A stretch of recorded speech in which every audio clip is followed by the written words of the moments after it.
And the government has come under sharp criticism over its prevention measures against Ebola.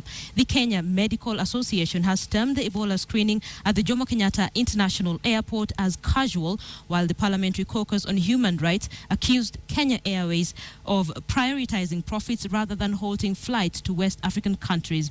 All this came as KQ announced it will maintain its flights to the troubled region. Ian Wafula has the details. With the country being categorized by the World Health Organization as a high-risk infection area for the Ebola virus, the government has come under sharp criticism over its preparedness on prevention measures. Both the Kenya Medical Association and Parliamentary Caucus on Human Rights, reading from the same script, pointing fingers at the national carrier for failing to halt flights to West Africa. Kenya receives more than 76 flights from the West African countries affected by the Ebola virus weekly, with 3 airlines largely capitalizing on the market. Among them, the national carrier Kenya Airways, Rwanda Air, and the Ethiopian Airlines. We sincerely hope that even as they do this, they have clear risk mitigating factors to reduce the risk of transmission of disease to this country. Because short of that, we don't understand the motive that is still driving them to continue doing those flights.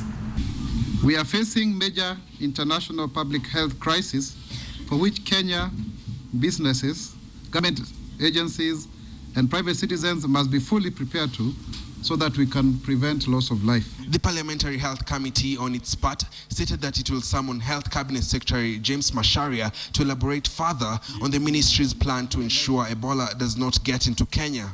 Kenyans, we have used to do things once they happen. This time round, we joke with Ebola, we'll pay it painfully. Even as the Kenya Airways refuted claims that their decision was influenced by profits, they maintained that they will still have flights to the West African countries. We're not doing whatever we're doing because of following money. We're doing what we're doing because it's our duty, it's our work. We're sending 2 doctors, one to Monrovia and one to Freetown, to satisfy ourselves that the pre-boarding checks that are going on are actually serious. Meanwhile, the Korean airline says it will suspend all its flights to and from Kenya from the 20th of August for what it claims is a prevention measure due to the risks of the Ebola virus. Ian Wafula, KTN.